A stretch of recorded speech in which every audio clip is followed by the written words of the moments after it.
여보, 미수가, 이게 다 어떻게 된 거야? 박 사장, 당신 회사 엄처리 못해서 최종 부도야. 박정우는 자신의 환갑 잔치를 위해 예약한 한정식 집 앞에서 모든 것이 무너지는 것을 느꼈다. 며칠 전부터 연락이 안 되던 하청업체 사장들과 은행 직원들이 들이닥쳤다. 우리 돈 내놔. 당장. 평생을 바친 인테리어 자재 회사가 무너지는 순간이었다. 정우는 망연자실해 아내 오미숙에게 전화를 걸었다. 신호만 갈 뿐 받지 않았다. 불안한 마음에 딸 지연에게 전화했다. 지연아, 너희 엄마 연락 되니? 아빠, 지금 그게 문제가 아니에요. 엄마가 제 결혼자금 통장이랑 아빠 비상금 통장 전부 해지해서 들고 나갔어요.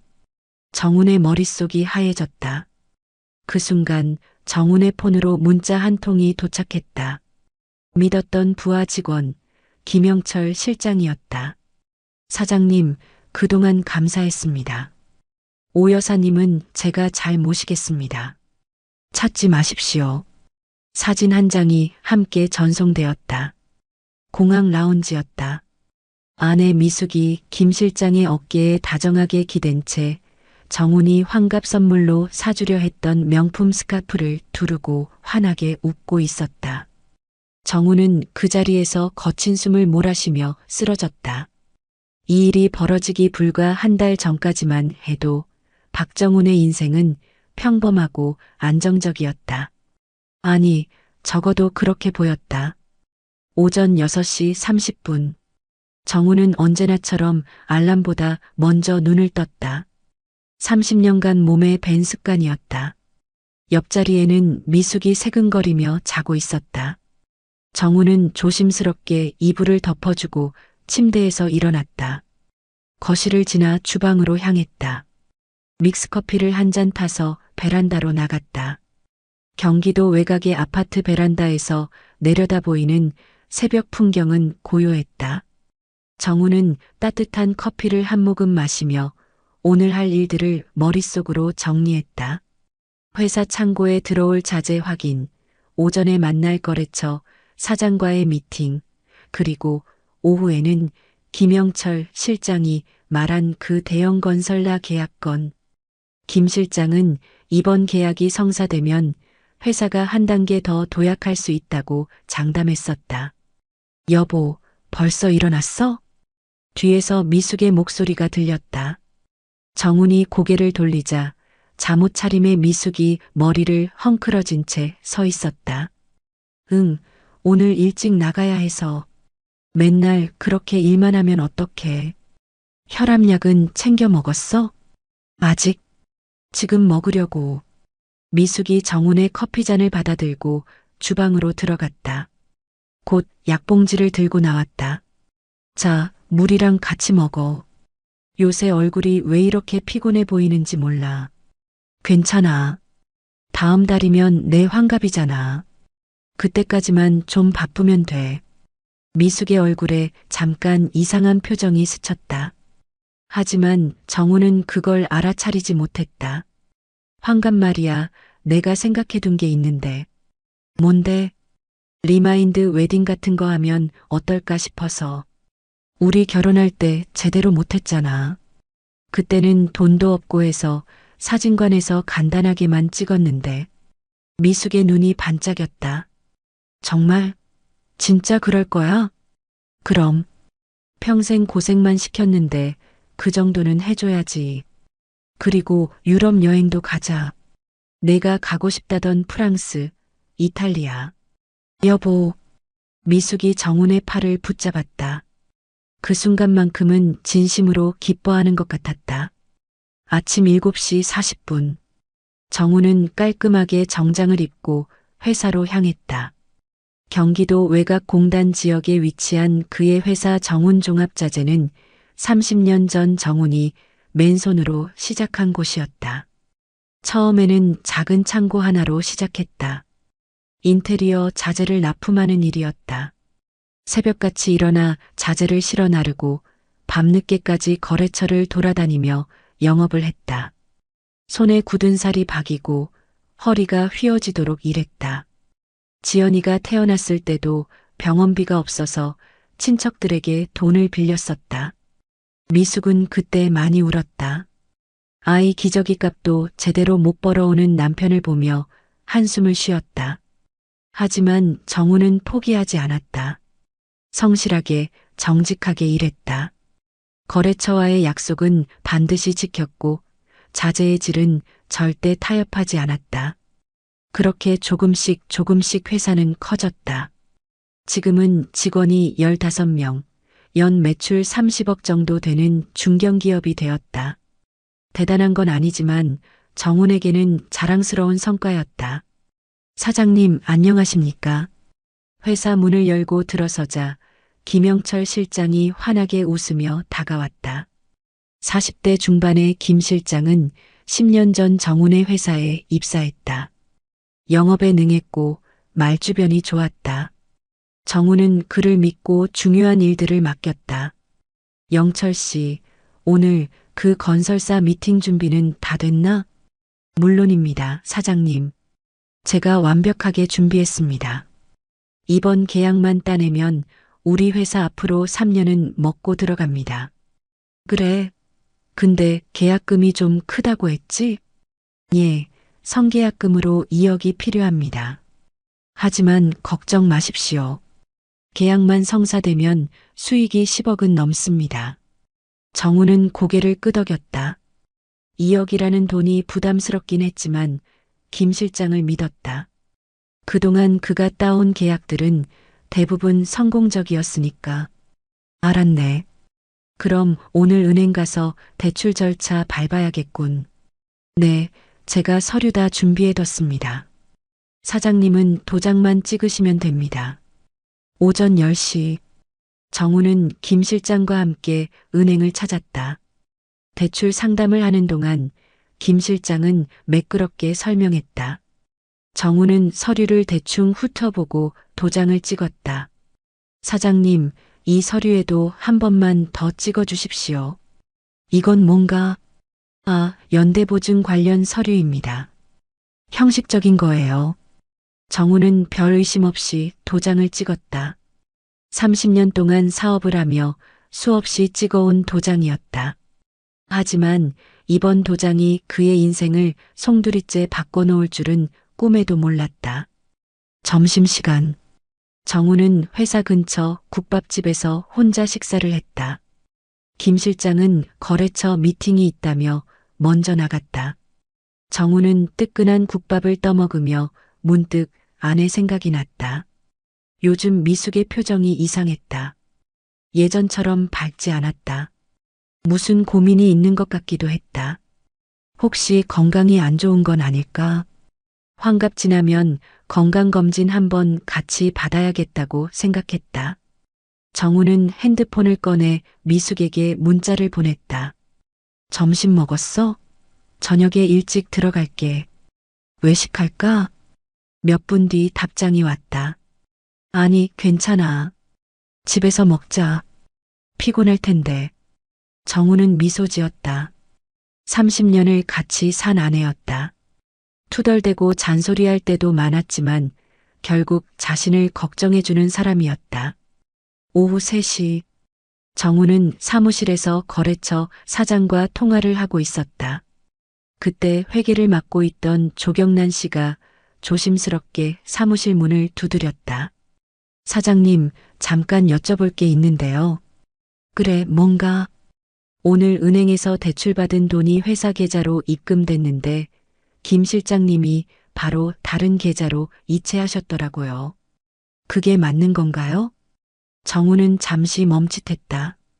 다른 계좌? 어디로? 저도 잘 모르겠어요. 김 실장님이 계약금 입금용 계좌라고 하시던데. 아, 그래. 알았네. 그 건설사 계약 관련된 거야. 조경란은 여전히 불안한 표정이었지만 더 이상 묻지 않았다. 하지만 그 순간 정훈의 가슴 속에 작은 불안이 싹 텄다. 저녁 6시, 정훈은 집으로 향했다.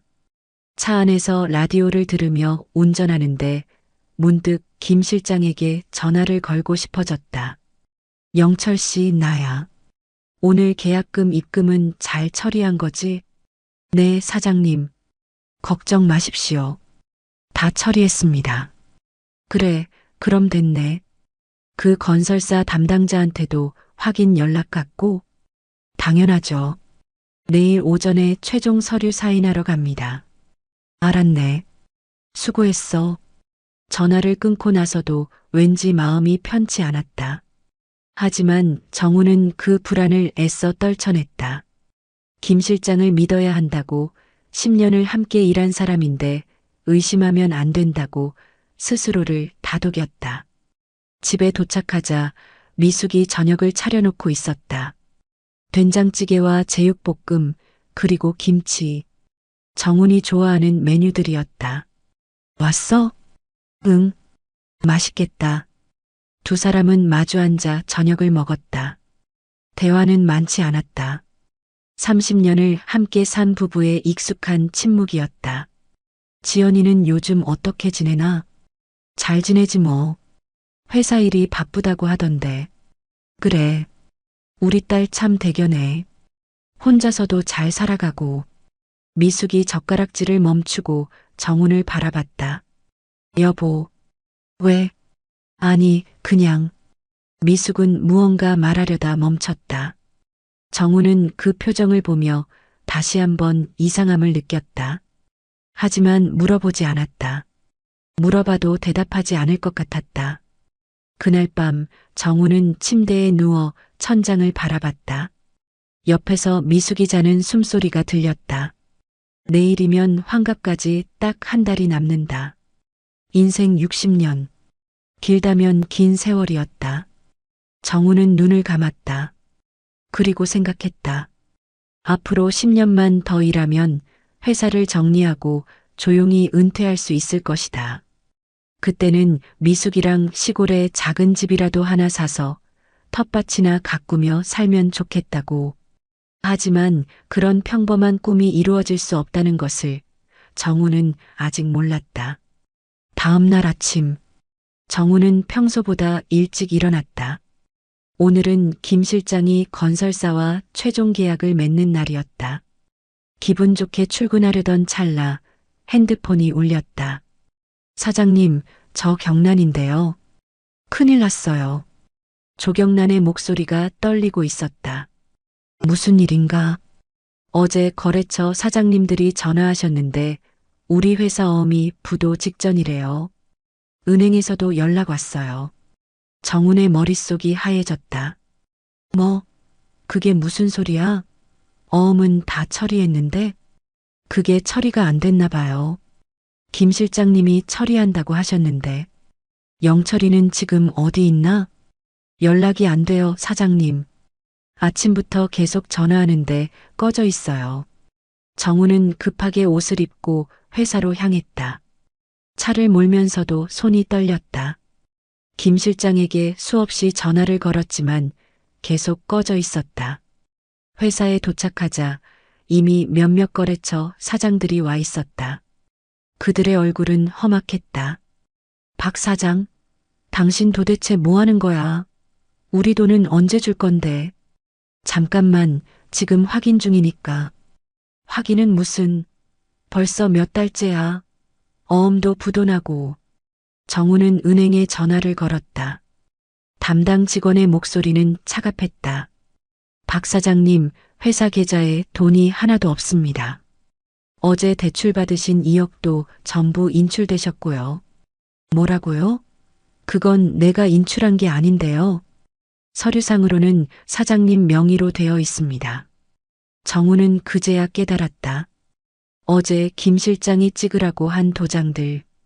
그게 전부 함정이었던 것이다. 급하게 김 실장의 집으로 전화했다. 하지만 그의 아내조차 연락이 닿지 않았다. 오전 11시, 정우는 경찰서에 신고를 하려고 했다. 하지만 변호사 상담을 받아보니 서류상으로는 정훈 본인이 돈을 인출한 것으로 되어 있어서 입증이 어렵다는 것이었다. 사장님, 일단 회사 자산부터 정리하셔야 합니다. 지금 상태로는 부도를 막을 수가 없어요. 정우는 주저앉았다. 30년. 30년을 일궈온 회사가 하루아침에 무너지고 있었다. 그때 핸드폰이 울렸다. 미숙이었다. 정우는 떨리는 손으로 전화를 받았다. 여보, 지금 어디야? 집에 와봐. 무슨 일인지 이야기 좀 해. 미수가 회사가 큰일 났어. 영철이 그 자식이 나를 속였어. 돈을 다 가지고 도망갔어. 전화 너머로 침묵이 흘렀다. 그리고 미숙이 조용히 말했다. 그래. 알았어. 나도 할 말이 있어. 정우는 급하게 집으로 향했다. 하지만 집에 도착했을 때 그를 기다리고 있는 건 텅 빈 집이었다. 옷장은 반쯤 비어 있었다. 미숙의 옷들이 사라져 있었다. 화장대 위에 화장품들도 액세서리들도 모두 없었다. 거실 탁자 위에 쪽지 하나가 놓여 있었다. 미안해. 나도 내 인생을 살고 싶어. 그게 전부였다. 30년을 함께 산 아내가 남긴 마지막 말이. 정우는 그 쪽지를 들고 한참을 멍하니 서 있었다. 그리고 딸 지연에게 전화를 걸었다. 아빠, 무슨 일이에요? 지연아, 너 지금 통장 확인 좀 해봐.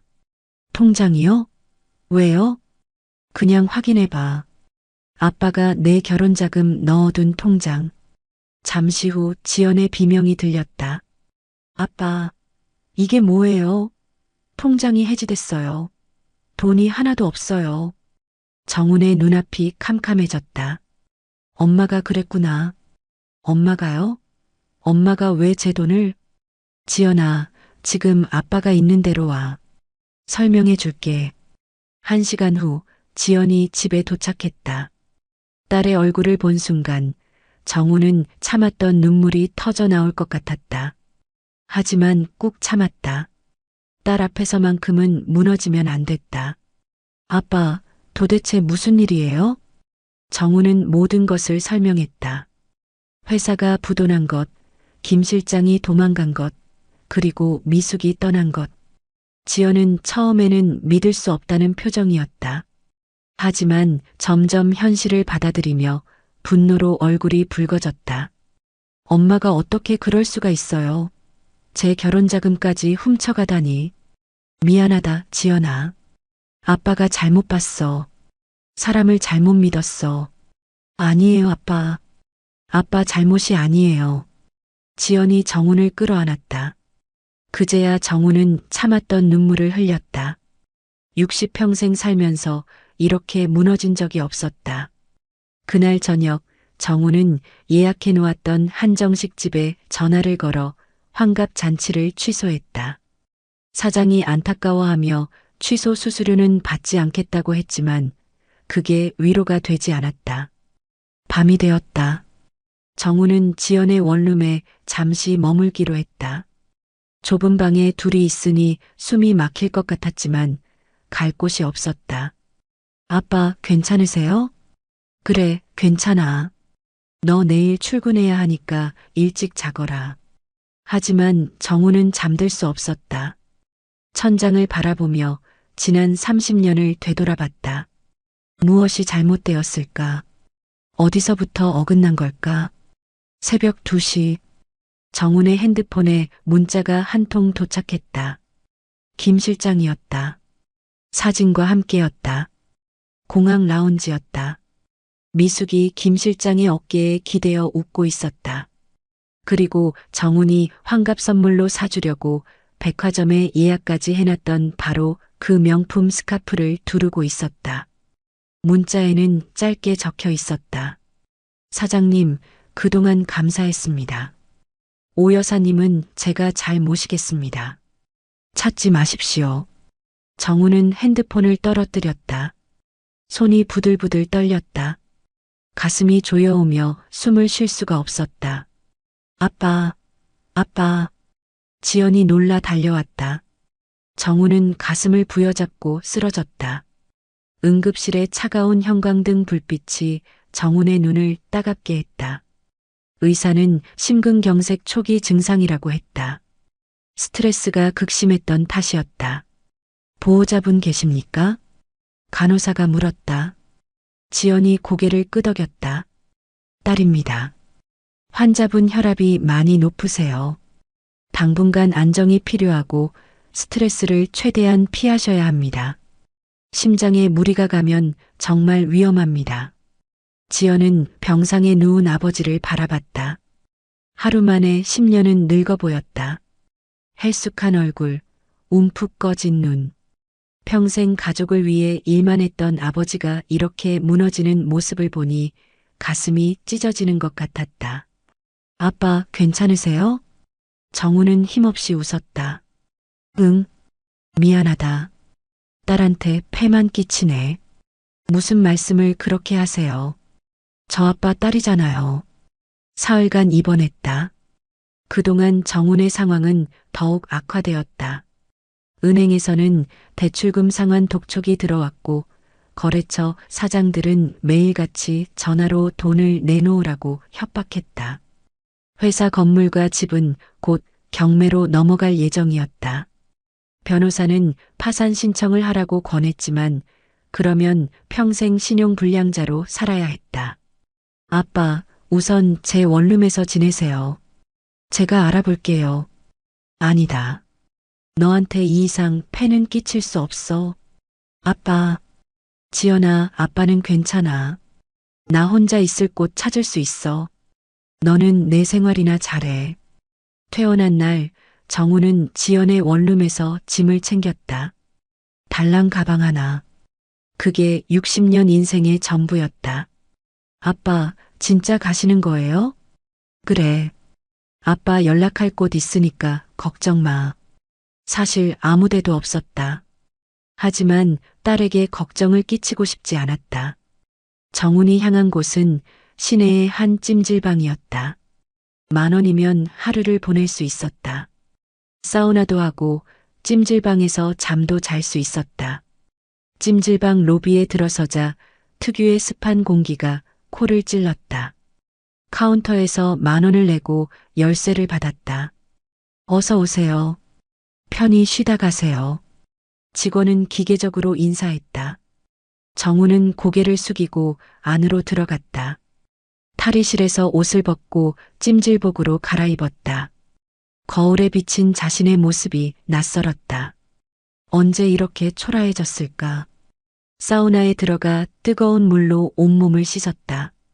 하지만 씻어도 마음속의 더러움은 지워지지 않았다.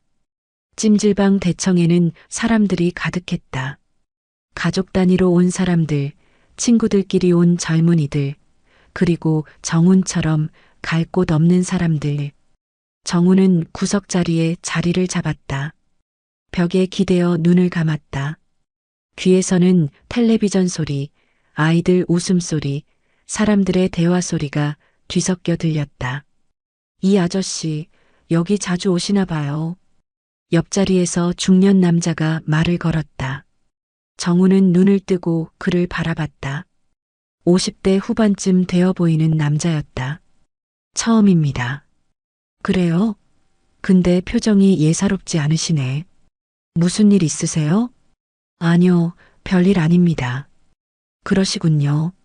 저는 3개월째 여기 살고 있습니다. 이혼하고 갈 데가 없어서요. 아저씨도 조심하세요. 여기 한번 들어오면 나가기 힘듭니다. 남자는 쓸쓸하게 웃으며 자리에서 일어났다. 정우는 그 말이 가슴에 박혔다. 나도 저렇게 되는 건가? 찜질방을 전전하며 사는 신세가 되는 건가? 밤이 깊어갔다. 찜질방 불이 하나둘 꺼지고 사람들은 잠자리에 들었다. 정훈도 매트를 깔고 누웠다. 하지만 잠이 오지 않았다. 천장을 바라보며 생각했다. 미숙은 지금 어디서 뭘 하고 있을까? 김 실장과 함께 해외 어딘가에서 호화롭게 지내고 있을까? 핸드폰을 꺼내 미숙의 번호를 바라봤다. 전화를 걸까 말까 수없이 망설였다. 하지만 결국 걸지 못했다. 무슨 말을 해야 할지 몰랐다. 새벽 5시 정우는 찜질방을 나왔다. 새벽 공기가 차가웠다. 갈 곳이 없어 그냥 걸었다. 한강 쪽으로 발길이 향했다. 강변에 앉아 해가 뜨는 것을 바라봤다. 아침 햇살이 물 위에 반짝였다. 아름다운 풍경이었지만 정훈의 눈에는 아무것도 들어오지 않았다. 아빠. 뒤에서 익숙한 목소리가 들렸다. 돌아보니 지연이 숨을 헐떡이며 달려오고 있었다. 어떻게 여길 알고? 핸드폰 위치 추적했어요. 아빠 찜질방에서 주무셨어요? 정우는 대답하지 못했다. 아빠, 제발 제 원룸으로 돌아가요. 제가 알아볼게요. 고시원이라도 구해드릴게요. 지연아, 아빠는 괜찮다니까. 괜찮긴 뭐가 괜찮아요. 병원에서 스트레스 받으면 안 된다고 했잖아요. 이러다 진짜 큰일 나요. 지연이 울먹였다. 정우는 딸의 어깨를 토닥였다. 미안하다. 아빠가 미안해. 사과하지 마세요. 아빠 잘못 아니잖아요. 두 사람은 한참을 강변에 앉아 있었다. 말없이 물만 바라봤다. 며칠 후 지연이 근처 고시원 하나를 구해줬다. 월세 30만 원. 작은 방 하나에 화장실만 있는 곳이었다. 하지만 정훈에게는 감사한 공간이었다. 아빠, 밥은 꼬박꼬박 챙겨 드세요. 제가 주말마다 올게요. 그래, 알았다. 너 출근해. 지연이 떠나고 나자 정우는 작은 방에 혼자 남았다. 창문 밖으로 회색 빌딩들이 보였다. 삭막한 풍경이었다. 정우는 핸드폰을 꺼내 구직 사이트를 검색했다. 60이 넘은 나이에 할 수 있는 일이 뭐가 있을까? 경비, 청소, 주차 관리. 그런 일들 뿐이었다. 이력서를 몇 군데 넣었다. 하지만 답장은 오지 않았다. 나이가 많다는 이유였다. 일주일이 지났다. 정우는 집 밖으로 나가는 것조차 두려워졌다. 아는 사람을 마주칠까봐, 동네 사람들에게 소문이 날까봐. 그러던 어느 날 점심을 먹으러 재래시장에 갔다. 국밥 한 그릇이면 하루를 버틸 수 있었다. 아이고, 박 사장. 이게 웬일이야. 뒤에서 누군가 정훈을 불렀다. 돌아보니 동네에서 떡집을 하는 경자였다. 정훈이 예전에 살던 동네 친구였다. 아, 경자씨. 박 사장, 얼굴이 왜 그래? 많이 야위었네. 어디 아파? 아니야, 괜찮아. 괜찮긴. 얼굴이 딱 봐도 안 좋은데. 요즘 사업은 잘 되고? 정훈은 대답할 말이 없었다. 경자는 정훈의 표정을 보고 눈치를 챘다. 혹시 뭔 일 있어? 나한테 말해봐. 우리 오래 알고 지낸 사이잖아. 아니야, 경자씨. 정말 괜찮아. 나 먼저 갈게. 정우는 서둘러 자리를 떴다. 경자가 뒤에서 걱정스럽게 바라봤지만 정우는 뒤돌아보지 않았다. 국밥집에 들어가 국밥 한 그릇을 시켰다. 뜨거운 국물을 한 숟가락 떠먹는데 목이 메었다. 밥을 삼킬 수가 없었다. 정우는 국밥을 반쯤 남기고 가게를 나왔다. 그리고 편의점으로 향했다. 컵라면이라도 사서 고시원에서 먹으려고. 편의점 문을 열고 들어서는 순간 정우는 숨이 멎었다. 편의점 앞 야외 테이블에 두 사람이 앉아 있었다. 미숙과 김영철이었다. 고급 외제차가 편의점 앞에 세워져 있었고 두 사람은 캔맥주를 마시며 웃고 있었다. 미숙은 새로 산 듯한 명품 옷을 입고 있었다. 정훈의 발이 얼어붙었다. 가슴이 쿵쾅거렸다. 이게 현실인가 꿈인가. 미숙이 김 실장의 어깨에 기대어 무언가 속삭였다. 김 실장이 크게 웃었다. 너무나 행복해 보이는 모습이었다. 정우는 떨리는 다리를 억지로 움직여 그들에게 다가갔다. 미숙아. 목소리가 떨렸다. 미숙이 고개를 들었다. 정훈을 보는 순간 그녀의 얼굴이 굳었다.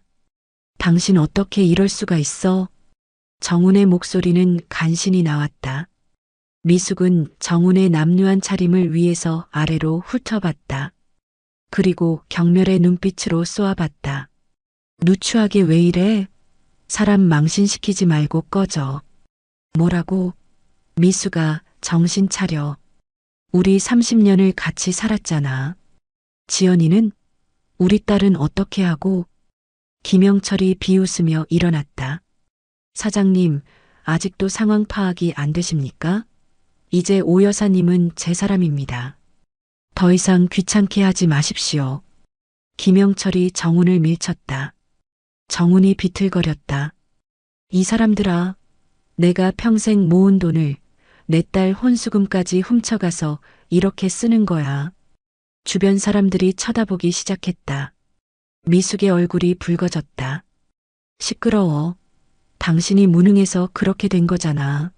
30년을 일했으면서 변변한 것 하나 못 남기고. 뭐? 이게 다 당신이 무능해서 그런 거야. 나도 이제 내 인생 살 거야. 당신 같은 무능한 사람하고는 더 이상 못 살겠어. 미숙이 정훈의 뺨을 후려쳤다. 정훈의 머리가 옆으로 돌아갔다. 주변 사람들이 웅성거렸다. 다신 아는 척하지 마. 경찰 부를 거야. 김영철이 미숙의 손을 잡고 차로 향했다. 미숙은 뒤도 돌아보지 않았다. 차 문이 닫히고 엔진 소리가 울렸다. 그리고 차는 그렇게 떠나갔다. 정훈은 그 자리에 서서 차가 사라지는 것을 바라봤다. 주변 사람들의 시선이 따가웠지만 움직일 수가 없었다. 다리에 힘이 풀렸다. 정훈은 그대로 바닥에 주저앉았다. 눈물이 흘러내렸다. 소리 없이 오열했다. 편의점 주인이 걱정스럽게 다가왔다. 아저씨, 괜찮으세요? 물 좀 드릴까요? 정훈은 대답하지 못했다. 그저 고개를 저을 뿐이었다. 한참을 그렇게 앉아 있었다. 지나가는 사람들은 정훈을 힐끗힐끗 쳐다보며 지나갔다. 누구도 멈추지 않았다. 해가 지고 어둠이 내렸다. 정훈은 겨우 몸을 일으켜 고시원으로 돌아왔다. 작은 방문을 닫고 침대에 쓰러졌다. 핸드폰을 꺼내 지연에게 전화를 걸까 했지만 그러지 못했다. 딸에게 이 꼴을 보여줄 수 없었다. 정훈은 베개에 얼굴을 묻고 울었다. 60평생 이렇게 무력한 적이 없었다. 이렇게 비참한 적이 없었다. 다음 날 아침 정훈은 일어나지 못했다. 온몸에 힘이 없었다. 밥도 먹기 싫었고 물도 마시기 싫었다. 지연이 전화를 걸었지만 받지 않았다. 그냥 누워서 천장만 바라봤다. 이틀째 되던 날 지연이 고시원으로 찾아왔다. 아빠, 왜 전화를 안 받으세요? 지연이 문을 두드렸다. 정훈은 힘없이 일어나 문을 열었다. 아빠, 왜 이래요? 밥은 드셨어요? 응. 거짓말이었다. 이틀 동안 아무것도 먹지 않았다. 아빠, 얼굴이 왜 이래요? 무슨 일 있었어요? 아니야. 괜찮아. 지연은 아버지를 끌어안았다. 아빠, 제발 포기하지 마세요. 우리 같이 이겨내요. 정훈은 딸의 등을 쓰다듬었다. 이 아이만큼은 지켜야 했다. 무너지면 안 됐다. 그래. 아빠 괜찮아. 걱정 마. 지연은 편의점에서 도시락과 반찬을 사왔다. 두 사람은 작은 방에서 함께 밥을 먹었다. 아빠, 제가 알아봤는데요. 법률구조공단이라고 있대요. 거기 가면 무료로 상담받을 수 있어요. 그래. 네. 우리 한번 가봐요. 엄마랑 그 사람 고소할 수 있을지 알아봐요. 정훈은 고개를 끄덕였다. 딸의 말이 맞았다. 이대로 주저앉을 수는 없었다. 다음 주 두 사람은 법률구조공단을 찾았다. 변호사는 서류를 검토하며 고개를 저었다. 어려울 것 같습니다. 서류상으로는 사장님이 직접 대출을 받고 돈을 인출한 것으로 되어 있어서요. 하지만 제가 한 게 아니에요.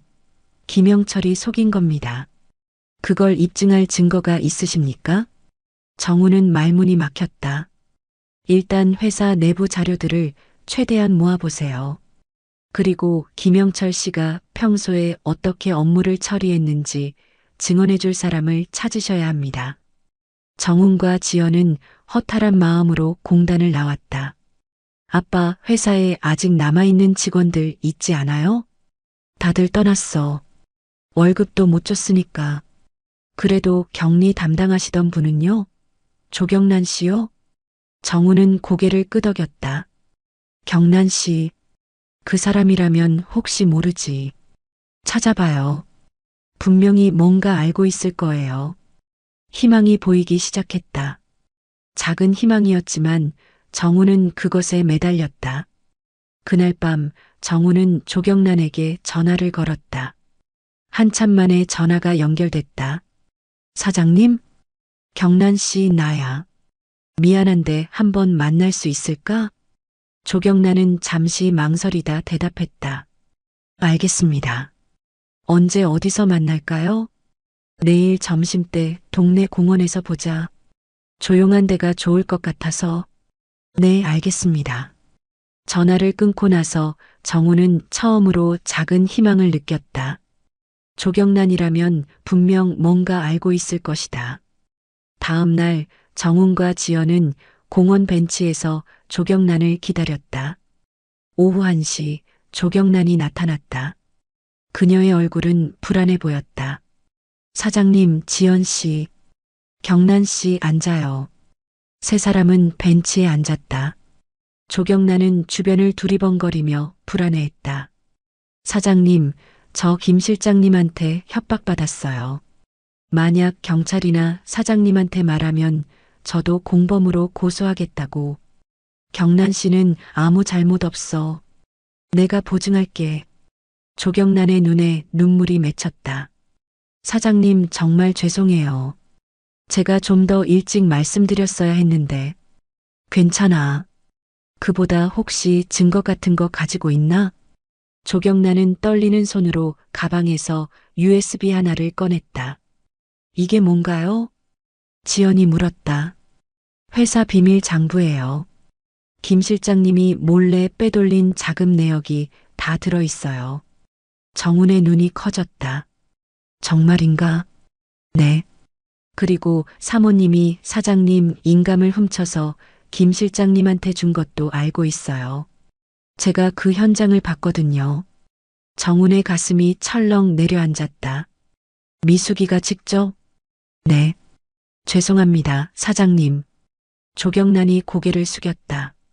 그리고 더 충격적인 말을 덧붙였다. 그리고 사장님 몇 달 전에 건강검진 받으셨잖아요. 심장이 안 좋다고 나왔던 거. 응, 그랬지. 사모님도 그거 알고 있었어요. 제가 서류 정리하다가 우연히 들었는데 사모님이 김 실장님한테 말하는 걸 들었어요. 사장님이 오래 못 살 거라고, 그러니까 지금 빨리 돈을 빼내야 한다고. 정훈은 숨이 멎는 듯 했다. 옆에서 지연이 분노로 떨었다. 뭐라고요? 엄마가 그런 말을? 죄송합니다. 제가 더 일찍 말씀드렸어야 했어요. 정훈은 아무 말도 할 수 없었다. 모든 것을 알고 있었다. 자신이 아프다는 것도, 오래 살지 못할 수도 있다는 것도. 그럼에도 불구하고 자신을 버렸다. 아니, 이용했다. 정훈은 벤치에 주저앉았다. 머릿속이 하얘졌다. 30년을 함께 산 사람이 자신의 병을 알고도, 아니, 그것을 이용해서 돈을 빼돌렸다는 사실이 믿기지 않았다. 아빠, 괜찮으세요? 지연이 아버지의 어깨를 붙잡았다. 정훈은 힘없이 고개를 끄덕였다. 경란 씨, 이 USB에 있는 자료들, 법정에서 증거로 쓸 수 있을까? 네, 제가 회사 공식 자료들을 백업해 둔 거예요. 김 실장님 명의로 된 비밀 계좌 내역도 있고, 사장님 인감으로 위조된 서류들도 다 들어있어요. 경란 씨, 정말 고마워요. 이거면 충분해요. 지연이 USB를 꼭 쥐었다. 그런데 조심하세요. 김 실장님이 알면 가만히 있지 않을 거예요. 저도 무서워서 지금까지 숨어 지냈어요. 걱정 마세요. 우리가 보호해 드릴게요. 조경란은 안도의 한숨을 쉬었다. 사장님, 정말 죄송합니다. 제가 좀 더 용기를 냈어야 했는데. 아니야. 경란 씨 잘못이 아니야. 오히려 고마워. 이 자료가 없었으면 우린 정말 아무것도 못했을 거야. 조경란이 자리에서 일어났다. 그럼 저는 이만 가볼게요. 혹시 필요하시면 언제든 연락 주세요. 그래, 조심해서 가. 조경란이 떠나고 정훈과 지연은 한참을 벤치에 앉아 있었다. 아빠, 우리 이제 어떻게 할 거예요? 일단 변호사를 제대로 선임해야겠다. 법률구조공단 말고 형사사건 전문 변호사를 찾아봐야 해. 돈이 많이 들 텐데요. 내가 가진 거 다 팔아서라도 해야지. 이대로는 못 살아. 지연이 아버지의 손을 꼭 잡았다. 아빠, 제 적금 깨서 쓸게요. 얼마 안 되지만 그래도 도움이 될 거예요. 안 돼. 그건 내 돈이야. 아빠 돈이 제 돈이죠. 우리 같이 써요.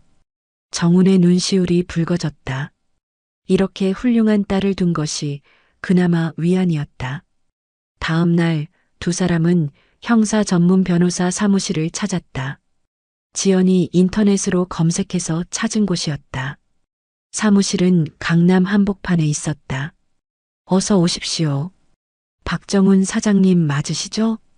40대 중반의 변호사가 반갑게 맞아주었다.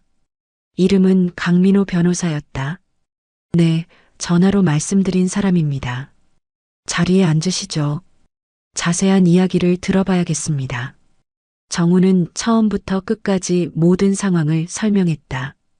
회사 부도, 김영철의 배신, 그리고 아내의 도주까지. 강 변호사는 메모를 하며 진지하게 들었다. 증거 자료는 있으신가요? 네, 여기요. 지연이 USB를 건넸다. 강 변호사는 노트북에 연결해서 파일들을 확인했다. 이거 굉장히 중요한 자료네요. 회사 장부, 비밀 계좌 내역, 위조된 서류들까지 다 있습니다. 그럼 고소할 수 있을까요? 당연합니다. 횡령죄, 사문서, 위조죄, 배임죄 등 여러 죄목으로 고소할 수 있습니다. 특히 부인께서 인감을 훔쳐서 사용한 것은 중대한 범죄 행위입니다. 정우는 한숨을 쉬었다. 부인도 같이 고소하셔야 합니다. 공범이니까요. 아내를. 정우는 말끝을 흐렸다. 아무리 배신당했다 해도 30년을 함께 산 사람을 고소한다는 것이 쉽지 않았다. 사장님, 제 말씀 잘 들으세요. 지금 감정에 흔들리시면 안 됩니다. 사장님이 당하신 일은 명백한 범죄입니다. 게다가 사장님 건강까지 이용했다는 건 더욱 악질적인 행위죠. 알겠습니다. 다만 한 가지 문제가 있습니다. 뭡니까? 김영철 씨와 부인이 현재 어디 있는지 모르시잖아요. 해외에 있다면 송환 절차가 필요합니다. 찾을 수 있을까요? 일단 출입국 기록을 확인해 봐야 합니다. 그리고 그들이 사용하는 계좌 추적도 필요하고요. 경찰 수사가 시작되면 가능합니다. 비용은 얼마나 드나요? 강 변호사가 견적서를 건넸다. 착수금이 500만 원이고 성공 보수는 별도입니다. 정우는 숨이 막혔다. 500만 원. 지금 가진 돈이 고작 100만 원 남짓이었다. 제가 제 적금을 깨겠습니다. 지연이 말했다. 지연아, 아빠 됐어요. 우리 반드시 이겨야 해요. 강 변호사가 미소를 지었다. 따님이 참 효녀시네요. 걱정 마십시오. 제가 최선을 다하겠습니다. 일주일 후 정훈과 지연은 경찰서에 고소장을 제출했다. 횡령, 사문서 위조, 배임 등의 죄목이었다. 피고소인은 김영철과 오미숙. 형사가 담당 형사는 고소장을 받아들고 고개를 끄덕였다. 자료가 충실하네요. 이 정도면 입건하는데 문제 없을 것 같습니다. 얼마나 걸릴까요? 일단 출입국 기록부터 확인해 보겠습니다. 그들이 국내에 있으면 바로 소환하고 해외에 있으면 인터폴을 통해 수배령을 내려야 합니다. 네, 부탁드립니다. 경찰서를 나오며 지연이 말했다. 아빠, 이제 시작이에요. 끝까지 가봐요. 그래, 우리 딸 말대로 해야지. 하지만 현실은 녹록지 않았다. 수사는 생각보다 더디게 진행되었다. 김영철과 미숙은 출국 기록이 없었다. 즉, 국내 어딘가에 숨어 있다는 뜻이었다. 왜 출국을 안 했을까요? 지연이 의아해했다. 아마 돈을 다 빼돌리지 못해서일 거야. 해외로 송금하려면 절차가 복잡하거든. 강 변호사가 설명했다. 그럼 어딘가에 숨어서 돈을 빼돌리고 있다는 거네요? 그럴 가능성이 높습니다.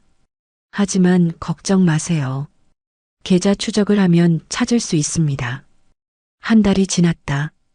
정우는 고시원에서 근근히 생활했다. 지연이 주말마다 찾아와 밥을 해주고 아버지를 돌봤다. 아빠, 오늘 경찰서에서 연락 왔어요. 뭐래? 김영철이 사용한 계좌를 찾았대요. 서울 강남 쪽에서 거래 내역이 있대요. 그럼 그 근처에 있다는 거네?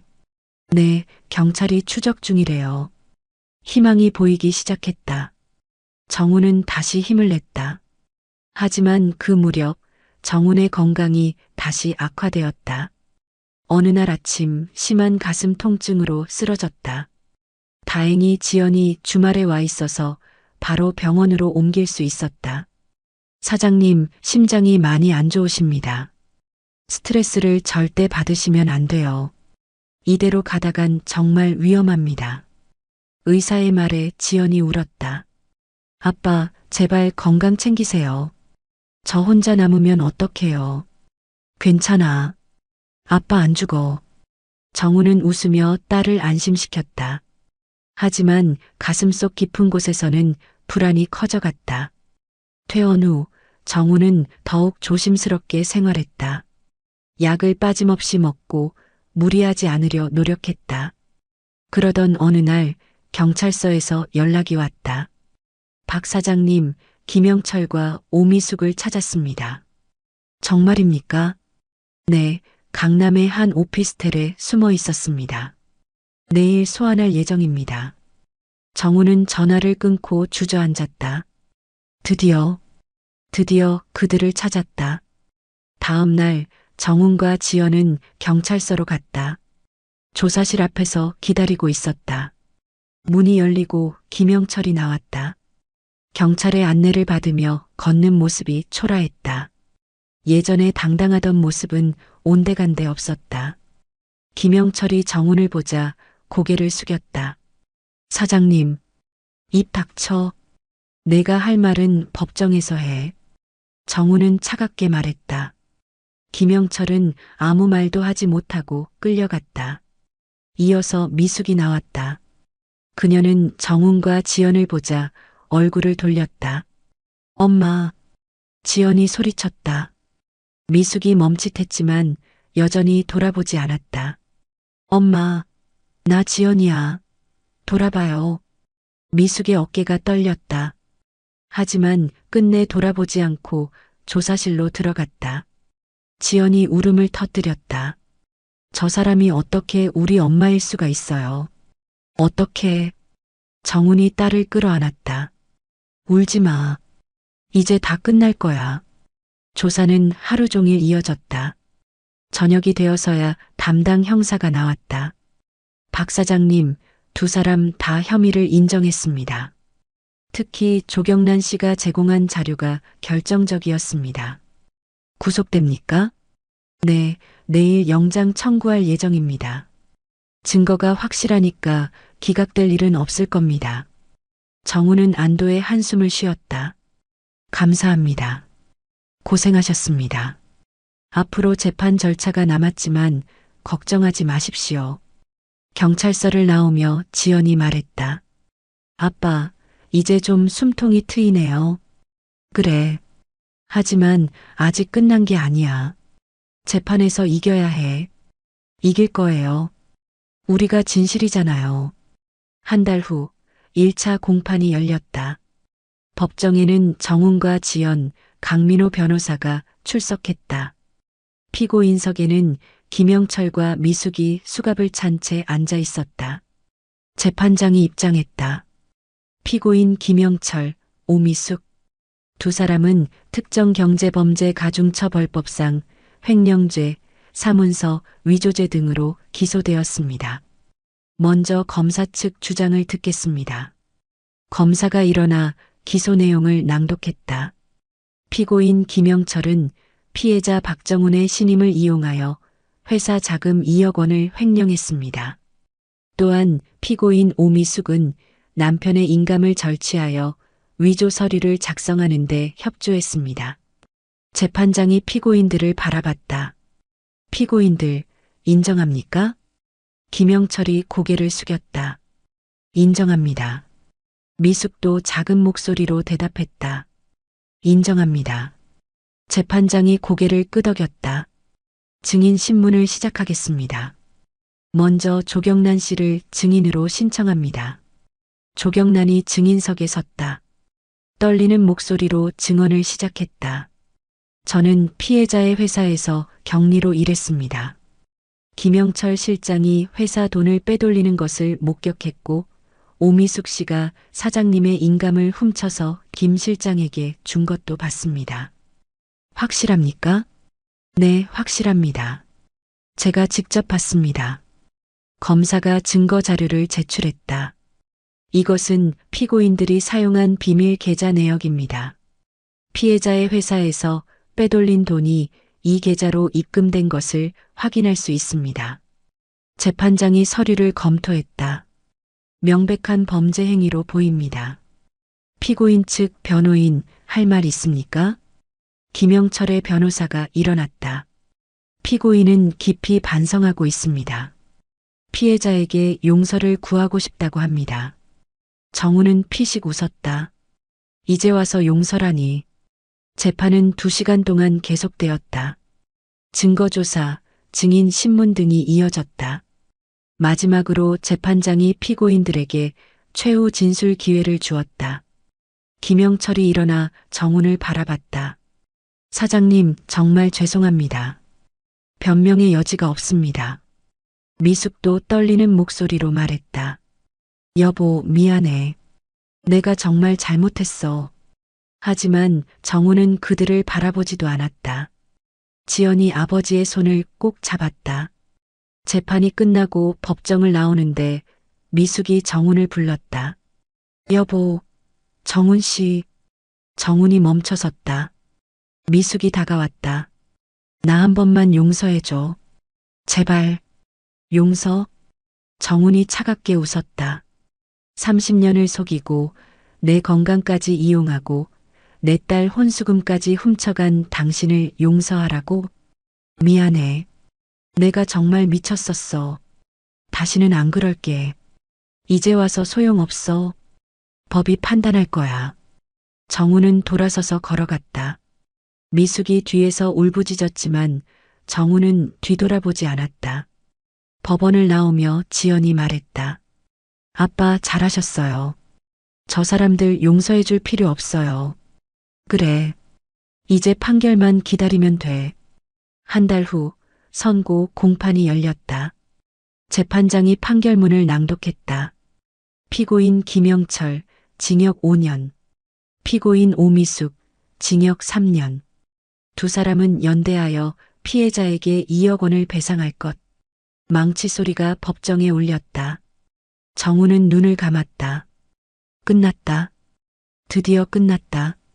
지연이 아버지를 끌어안았다. 아빠, 우리 이겼어요.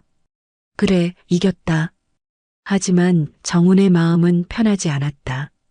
30년을 함께 산 사람이 감옥에 가는 것을 보는 것이 기쁘지만은 않았다. 법정을 나오며 미숙과 눈이 마주쳤다. 미숙은 눈물을 흘리며 정훈을 바라봤다. 하지만 정훈은 고개를 돌렸다. 더 이상 그녀는 자신의 아내가 아니었다. 판결이 나고 일주일 후 정우는 다시 병원을 찾았다. 심장 검사를 받기 위해서였다. 재판 스트레스로 몸 상태가 많이 악화된 것 같았다. 사장님, 많이 안 좋으시네요. 약을 좀 더 강한 걸로 바꿔드려야겠어요. 선생님, 제가 얼마나 더 살 수 있을까요? 의사는 잠시 망설이다 대답했다. 지금처럼 관리 잘하시면 10년은 문제 없습니다. 하지만 스트레스를 계속 받으시면 장담할 수 없어요. 알겠습니다. 정우는 병원을 나와 한강공원으로 향했다. 벤치에 앉아 물을 바라봤다. 이제 법적인 문제는 해결됐지만 앞으로 어떻게 살아야 할지 막막했다. 회사는 이미 사라졌고 집도 없었다. 배상금을 받는다 해도 시간이 오래 걸릴 것이었다. 60이 넘은 나이에 새로 시작하기엔 너무 늦은 것 같았다. 핸드폰이 울렸다. 지연이었다. 아빠, 지금 어디세요? 한강공원이야. 거기서 기다리세요. 제가 갈게요. 1시간 후 지연이 도착했다. 손에 커피 2잔을 들고 있었다. 아빠, 커피 드세요. 고맙다. 두 사람은 나란히 앉아 커피를 마셨다. 아빠, 저 생각해봤는데요. 응? 우리 장사 한번 해볼까요? 장사? 네. 작은 식당이라도요.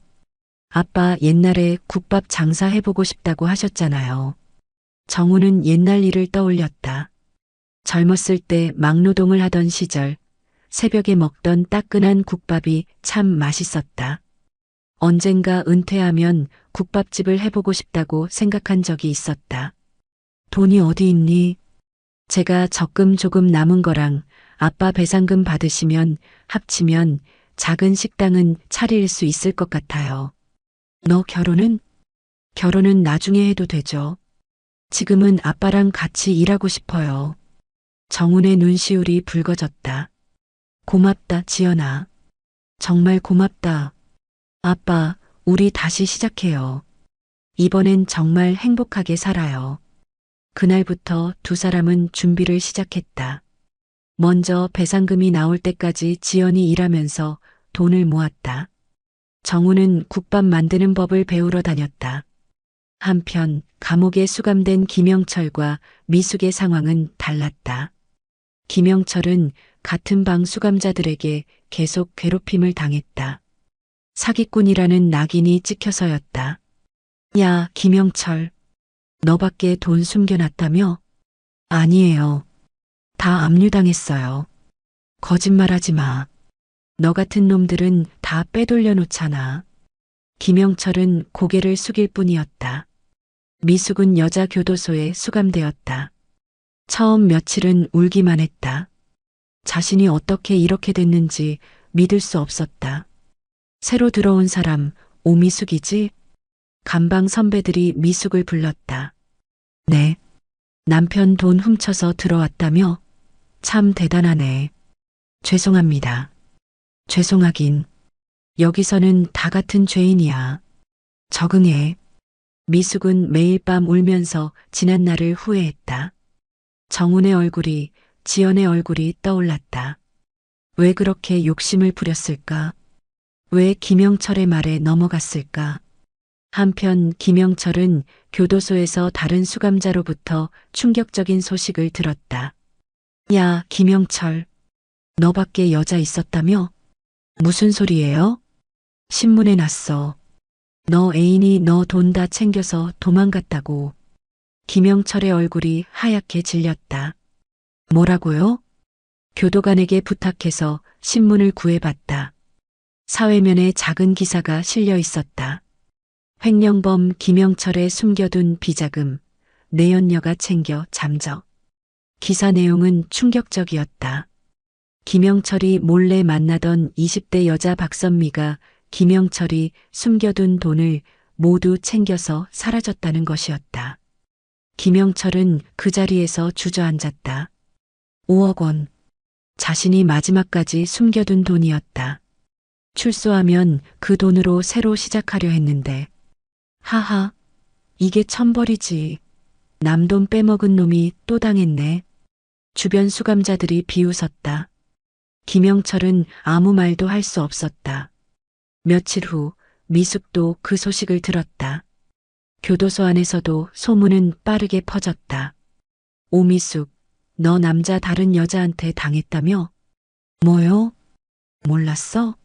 김영철 그 자식, 너랑 바람 피우면서 또 다른 여자 만났대. 그것도 20대. 미숙은 충격을 받았다. 면회를 신청해서 김영철을 만났다. 유리창 너머로 김영철이 나타났다. 초췌한 얼굴이었다. 사실이에요? 당신 다른 여자 있었어요? 김영철은 고개를 숙였다. 미안해. 미안하긴. 나보고 뭐라고 했어요? 같이 잘 살자고 했잖아요. 처음에는 진짜였어. 근데 선미가 자꾸 조르니까. 선미, 이름도 불러. 당신 진짜. 미숙이 소리쳤다. 교도관이 경고했다. 조용히 하세요. 미숙은 눈물을 흘렸다. 당신 때문에 내가 이 꼴이 됐잖아요. 내 인생 다 망쳤어요. 나도 당했어. 선미가 내 돈 다 가지고 도망갔어. 그게 나랑 무슨 상관이에요. 미안해. 나도 어쩔 수 없었어. 미숙은 전화기를 내려놓고 자리에서 일어났다. 더 이상 들을 말이 없었다. 면회실을 나오며 미숙은 모든 것을 깨달았다. 김영철은 처음부터 자신을 이용한 것이었다. 정훈의 돈과 신용을 노리고 접근했고 자신은 그 도구에 불과했다. 내가 뭘 한 거지? 미숙은 감방으로 돌아와 침대에 누웠다. 천장을 바라보며 생각했다. 30년을 함께 산 남편. 성실하고 우직했던 그 사람. 자신을 위해 평생 일했던 그 사람. 그 사람을 배신하고 딸의 돈까지 훔치고 이 무슨 짓을 한 걸까? 엄마. 귀에서 지연의 목소리가 들리는 것 같았다. 여보. 정훈의 목소리도 들렸다. 미숙은 베개에 얼굴을 묻고 소리 없이 울었다. 한편 정훈과 지연은 작은 희망을 키워가고 있었다. 배상금 일부가 먼저 나왔다. 김영철이 숨겨둔 돈 중 일부를 회수한 것이었다. 아빠 5천만 원이에요. 그래, 이 정도면 작은 식당은 할 수 있겠다. 두 사람은 재래시장을 돌아다니며 적당한 자리를 찾았다. 그러다 옛날에 알던 경자의 떡집 근처에 빈 점포를 발견했다. 여기 괜찮은데? 자리도 좋고 사람들도 많이 다니네요. 경자가 떡집에서 나와 두 사람을 발견했다.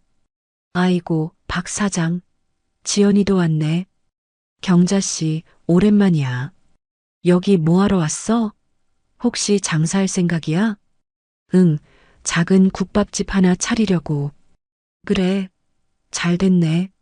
여기 좋은 자리야. 내가 주인 아저씨 소개해줄게. 경자의 도움으로 점포 계약이 순조롭게 진행됐다. 보증금 3천만 원, 월세 200만 원. 부담스럽지만 할만했다. 아빠 가게 이름 뭘로 할까요? 지연이네 정국밥. 어때? 정국밥? 응. 정성의 정, 그리고 아빠 이름 정자도 들어가고. 좋아요. 두 사람은 가게 인테리어를 시작했다. 돈이 없어서 대부분 직접 했다. 벽을 칠하고 테이블을 닦고 주방을 정리했다. 경자가 떡을 가져와 격려했다. 박 사장 힘내. 우리 동네에서 제일 맛있는 국밥집 만들자. 고마워, 경자 씨. 한 달 후 드디어 개업일이 다가왔다. 지연이 현수막을 걸었다. 지연이네 정국밥 마이너스 진심을 담아 끓입니다. 개업 전날 밤 정우는 주방에서 육수를 끓였다. 솥뼈를 3시간 동안 끓이고 양파와 대파를 넣었다. 구수한 냄새가 가게를 가득 채웠다. 아빠 맛있겠다. 한번 먹어볼래? 정훈이 국물을 떠서 지연에게 주었다. 지연이 한 입 마셨다. 와, 진짜 맛있어요. 이 정도면 대박 날 것 같은데요? 그럼 좋겠다. 다음 날 아침 개업 첫날이 밝았다. 아침 6시부터 손님들이 하나둘 들어오기 시작했다. 사장님, 국밥 하나요? 네, 금방 나옵니다. 지연이 싹싹하게 서빙을 했다. 정우는 주방에서 국밥을 끓였다. 뜨끈한 국밥에 밥을 말고 고춧가루와 새우젓을 곁들였다. 맛있게 드세요. 첫 손님이 국밥을 한 숟가락 떠먹고 엄지를 치켜 세웠다. 와, 이거 진짜 맛있네요. 육수가 끝내줘요. 감사합니다. 입소문이 나기 시작했다. 점심시간에는 줄이 섰다. 경자도 떡집 문을 잠깐 닫고 와서 국밥을 먹었다. 박 사장, 대박이네. 이 정도면 장사 잘 될 거야. 다 경자 씨 덕분이야. 무슨 소리. 국밥 맛이 좋으니까 사람들이 오는 거지. 첫날 매출은 80만 원이었다. 많은 돈은 아니었지만 정훈에게는 희망이었다. 아빠, 우리 정말 잘할 수 있을 것 같아요. 그래, 열심히 하자. 그날 밤 정훈은 가게 문을 닫고 주방을 정리하며 눈물을 흘렸다. 60이 넘어 다시 시작하는 것이 두렵기도 했지만 딸과 함께라면 할 수 있을 것 같았다. 한편 교도소의 미숙은 매일 밤 후회의 눈물을 흘렸다. 면회 오는 사람도 없고 편지 한 통 오지 않았다. 세상에서 완전히 잊혀진 것 같았다. 오미숙, 면회 왔어. 어느 날 교도관이 불렀다. 미숙은 깜짝 놀랐다. 누가 온 걸까? 면회실에 가보니 조카가 와 있었다. 고모. 아니, 너 어떡해? 고모 소식 들었어요. 그래서 한번 와봤어요. 고맙다. 고모, 저 하나만 물어볼게요. 왜 그러셨어요? 고모부 그렇게 좋은 분이었잖아요. 미숙은 대답할 말이 없었다. 욕심이었어. 내가 미쳤었어. 지연이는요? 지연이는 만나지도 않을 거야. 당연하지. 지연이 요즘 고모부랑 식당 한대요. 재래시장에서 국밥집. 미숙의 가슴이 철렁했다. 식당을? 네. 제가 우연히 봤어요. 둘이서 열심히 하던데요. 지연이 되게 밝아 보였어요. 미숙은 눈물이 났다. 자신이 없어도, 아니 자신이 없어서 더 행복해 보이는 딸과 남편. 잘 됐다. 그렇게 살아야지. 고모, 후회되시죠? 후회? 매일 후회해. 매 순간 후회해. 조카가 떠나고 미숙은 감방으로 돌아왔다. 그날 밤 미숙은 결심했다. 출소하면 정훈과 지연에게 용서를 구하러 가겠다고. 비록 용서받지 못하더라도 진심으로 사과하겠다고. 시간이 흘렀다. 정훈의 국밥집은 점점 유명해졌다. 단골 손님들이 생겼고 매출도 안정적이었다. 아빠, 이번 달 순수익이 300만 원이에요. 정말? 그 정도나 돼? 네. 우리 이제 안정 궤도에 올랐어요. 정우는 딸을 끌어안았다. 다 내 덕분이야. 무슨 말씀을. 아빠가 국밥을 맛있게 끓이셔서 그렇죠. 두 사람은 웃으며 가게를 정리했다. 그날 저녁 정우는 한강을 산책하며 생각했다. 인생은 참으로 알 수 없는 것이었다. 모든 것을 잃었다고 생각했는데 지금 이렇게 작은 행복을 되찾았다. 물론 옛날처럼 큰 돈을 버는 것은 아니었다. 작은 국밥집에서 하루하루 벌어먹고 사는 것이었다. 하지만 이상하게 마음이 편했다. 핸드폰을 꺼내 미숙에게 보냈던 마지막 문자를 봤다. 그리고 조용히 지웠다. 이제 더 이상 그 사람은 자신의 인생에 없었다. 정우는 하늘을 올려다봤다. 별이 빛나고 있었다. 나 이제 괜찮아. 우리 딸만 있으면 괜찮아. 정우는 미소 지으며 집으로 향했다. 계절이 바뀌었다. 뜨거운 여름이 지나고 선선한 가을이 왔다. 정훈의 국밥집은 이제 동네에서 제법 알아주는 맛집이 되었다. 사장님, 오늘도 국밥 한 그릇이요. 네, 금방 나옵니다. 아침 7시부터 손님들이 줄을 섰다. 출근하는 직장인들, 시장에서 장사하는 상인들, 새벽부터 일하는 노동자들, 모두가 정훈의 국밥을 찾았다. 아버지, 오늘 김치 떨어져 가요. 제가 점심시간에 사올게요. 그래, 수고한다. 지연은 이제 서빙뿐만 아니라 가게 운영 전반을 책임졌다. 재료 주문, 회계 관리, 청소까지. 정우는 주방에서 국밥을 끓이는데 집중했다. 사장님, 국밥 3개 추가요. 네. 정우는 능숙하게 국밥을 담았다. 뜨거운 육수에 밥을 말고 고기를 얹고 파를 뿌렸다. 1년 전만 해도 상상도 못했던 일이었다. 점심시간이 지나고 오후 2시, 잠깐의 휴식 시간이었다. 정훈과 지연은 가게 테이블에 앉아 늦은 점심을 먹었다. 아빠, 요즘 얼굴이 많이 좋아지셨어요. 그래. 네, 예전보다 훨씬 건강해 보이세요. 다 내 덕분이지. 정우는 딸의 머리를 쓰다듬었다. 아빠, 저 다음 달에 친구 결혼식 가거든요. 그날 가게 문 닫아도 돼요? 당연하지. 가거라. 고마워요, 아빠. 지연은 밝게 웃었다. 1년 전 그 어두웠던 표정은 온데간데 없었다. 오후 4시 단골 손님 할머니 한 분이 들어왔다. 사장님, 국밥 하나 주세요. 오늘따라 속이 허해서. 네, 할머니. 따끈하게 드릴게요. 정우는 정성껏 국밥을 끓였다. 할머니는 국밥을 받아들고 한 숟가락 떠먹었다. 아이고, 이 맛이야. 사장님 국밥은 먹으면 마음까지 따뜻해져요.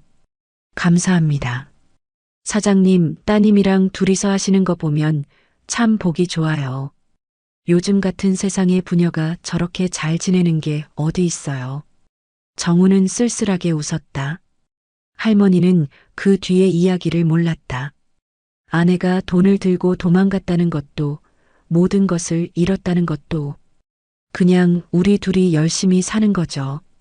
그래요. 그게 제일 좋은 거예요. 할머니가 떠나고 정우는 주방에서 설거지를 했다.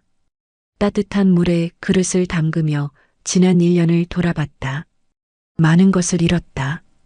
회사, 집, 재산, 그리고 아내.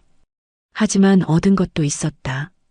딸과의 깊은 유대감, 소박한 행복, 그리고 무엇보다 마음의 평화. 예전에는 늘 불안했다. 더 많이 벌어야 한다는 강박, 더 성공해야 한다는 압박.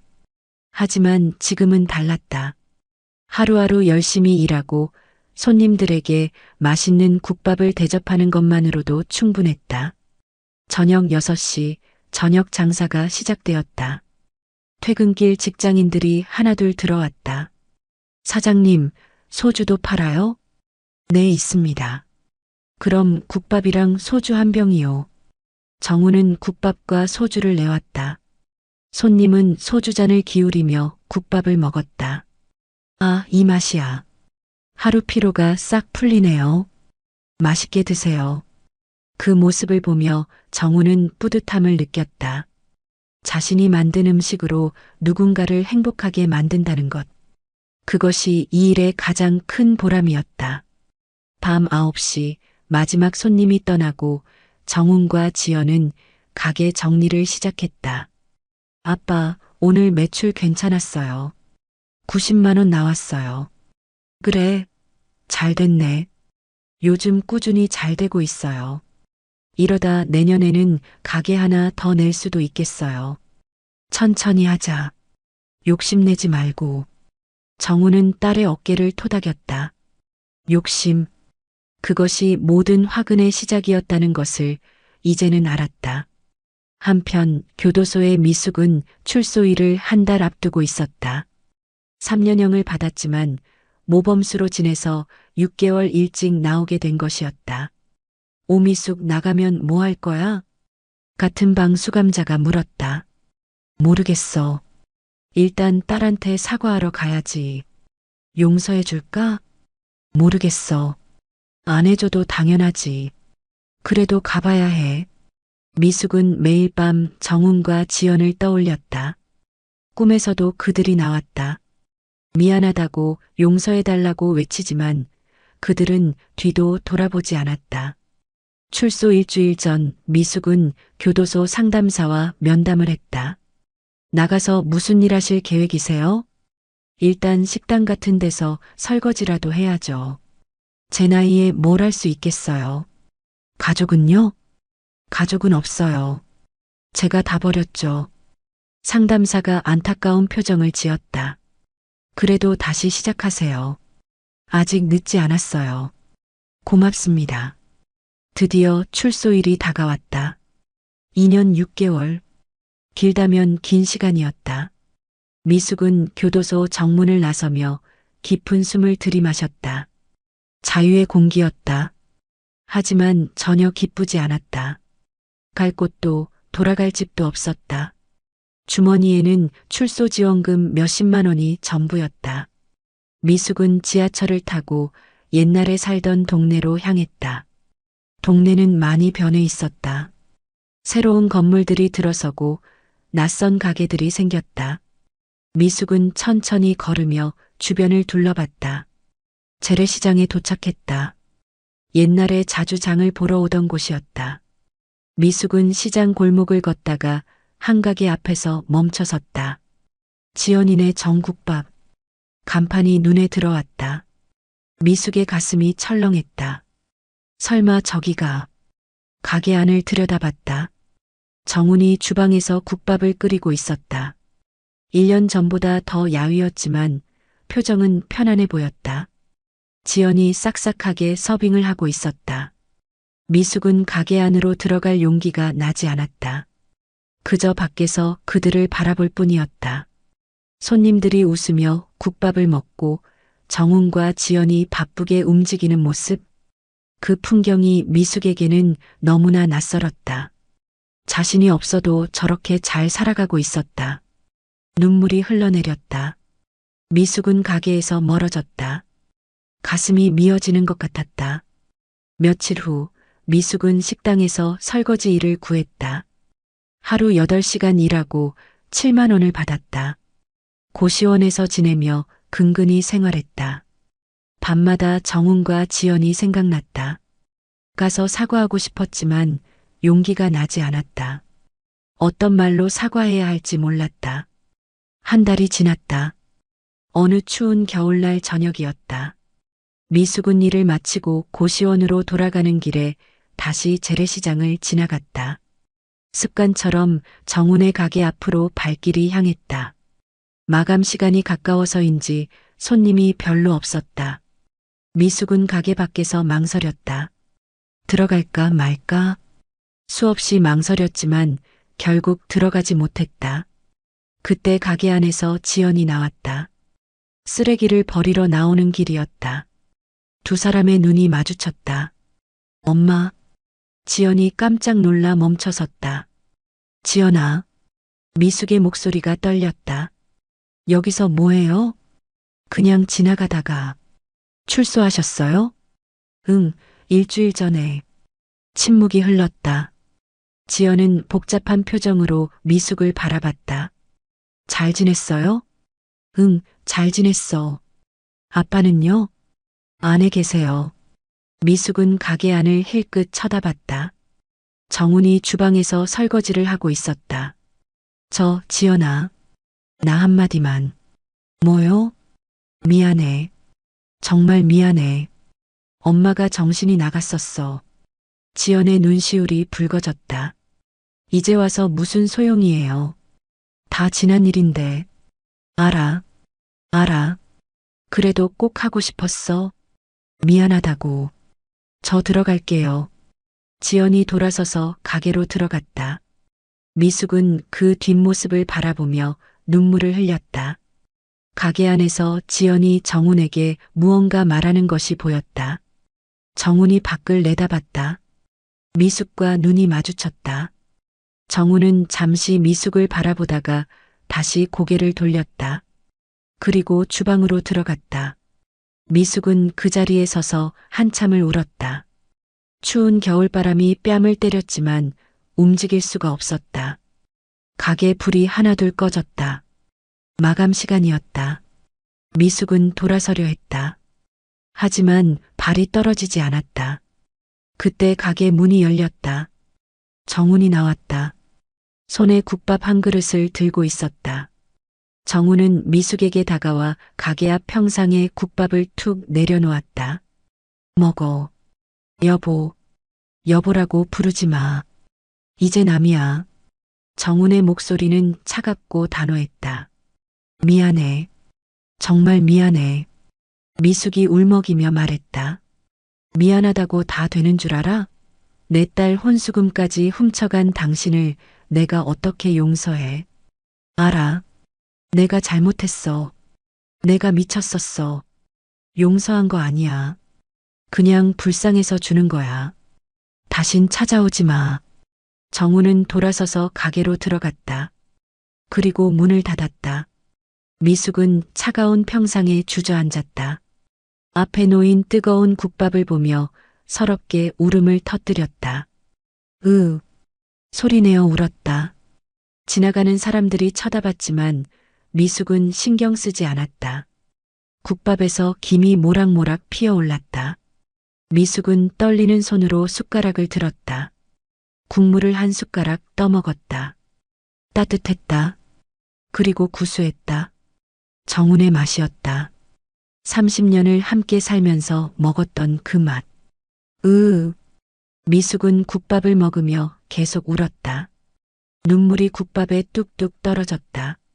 가게 안에서 정훈도 주방 구석에 숨어 눈물을 닦고 있었다. 끓어오르는 감정을 주체할 수 없었다. 아빠. 지연이 조용히 다가와 아버지의 등을 쓸어주었다. 괜찮아요. 그래, 괜찮다. 정훈은 눈물을 훔치고 억지로 웃었다. 우리 딸만 있으면 아빤 다 괜찮아. 저도요, 아빠. 저도 아빠만 있으면 괜찮아요. 두 사람은 서로를 껴안았다. 밖에서는 미숙이 여전히 국밥을 먹으며 울고 있었다. 차가운 겨울바람이 불었지만 국밥만큼은 따뜻했다. 미숙은 국밥을 다 먹고 숟가락을 내려놓았다. 그리고 가게 문을 향해 고개를 숙여 절을 했다. 정훈 씨, 지연아. 정말 미안해. 고마워. 그리고 천천히 일어나 걸어갔다. 뒤돌아보지 않았다. 더 이상 그들에게 폐를 끼칠 수 없었다. 미숙은 고시원으로 돌아가 침대에 누웠다. 배는 따뜻했지만 마음은 여전히 차가웠다. 이게 내가 받아야 할 벌이구나. 미숙은 천장을 바라보며 생각했다. 앞으로 평생 이 죄책감을 안고 살아가야 할 것이다. 그것이 자신이 치러야 할 대가였다.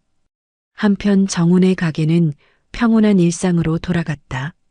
다음 날도 그 다음 날도 손님들이 찾아왔고 정훈과 지연은 열심히 일했다. 아버지, 오늘 신문에 우리 가게 나왔어요. 뭐? 지연이 지역신문을 펼쳐 보였다. 재래시장에 숨은 맛집 특집 기사에 정훈의 가게가 소개되어 있었다. 와, 대박이다. 이거 손님 더 늘어나겠는데? 그러게요. 좋은 일이에요. 정훈은 기사를 읽으며 미소 지었다. 사진 속 자신과 지연의 모습이 행복해 보였다. 인생이 참 알 수 없는 거구나. 정훈은 생각했다. 모든 것을 잃었을 때는 세상이 끝난 것 같았다. 하지만 지금 이렇게 작은 행복을 누리고 있다. 큰 회사, 큰 집, 많은 돈. 그런 것들이 없어도 충분히 행복할 수 있다는 것을 배웠다. 저녁 무렵 단골 할머니가 또 찾아왔다. 사장님, 신문 봤어요. 축하해요. 감사합니다, 할머니. 사장님네 국밥은 정말 특별해요. 맛도 맛이지만 마음이 담겨 있어요. 고맙습니다. 앞으로도 쭉 이 자리에서 장사하세요. 우리 동네 보물이에요. 정훈의 눈시울이 붉어졌다. 네, 그러겠습니다. 그날 밤 정훈과 지연은 가게 정리를 하며 이야기를 나눴다. 아빠, 행복하세요? 응, 행복해. 너는? 저도요. 이렇게 아빠랑 함께 일하는 게 좋아요. 고맙다, 지연아. 내가 없었으면 아빠 여기까지 못 왔을 거야. 무슨 말씀을. 저야말로 아빠 덕분에 버틴 거예요. 두 사람은 웃으며 설거지를 마쳤다. 가게 밖으로 나오니 겨울 하늘에 별이 총총했다. 정우는 하늘을 올려다보며 깊은 숨을 들이마셨다. 미수가 잘 살아. 너도 내 길을 찾아가. 정우는 마음속으로 조용히 말했다. 이제는 더 이상 미운 마음도 원망하는 마음도 없었다. 그저 각자의 길을 가면 되는 것이었다. 아빠, 집 가요. 그래, 가자. 부녀는 나란히 걸어갔다. 재래시장의 불빛이 그들의 뒷모습을 따뜻하게 비췄다. 가게 간판 지연이네 정국밥이 겨울 밤하늘 아래 환하게 빛났다. 정성의 정, 진심의 정, 그리고 박정훈의 정. 진정한 복수는 상대를 파멸시키는 것이 아니라 자신의 삶을 굳건히 다시 세우는 것임을 정우는 깨달았다. 그리고 가장 큰 행복은 거창한 것이 아니라 사랑하는 사람과 함께 소박하게 살아가는 것임을 알았다. 정우는 딸의 어깨에 손을 올리며 걸었다. 앞으로도 많은 날들이 남아 있었다. 힘든 날도 기쁜 날도 있을 것이다. 하지만 괜찮았다. 이 아이와 함께라면 어떤 어려움도 이겨낼 수 있을 것 같았다. 거리의 가로등이 부녀의 그림자를 길게 느렸다. 그 그림자는 서로 맞잡은 채 함께 걸어갔다. 겨울은 추웠지만 두 사람의 마음은 따뜻했다. 그렇게 정훈과 지연의 새로운 인생이 계속되었다. 재미있으셨다면 구독과 좋아요 부탁드립니다. 영상 제작에 큰 힘이 됩니다.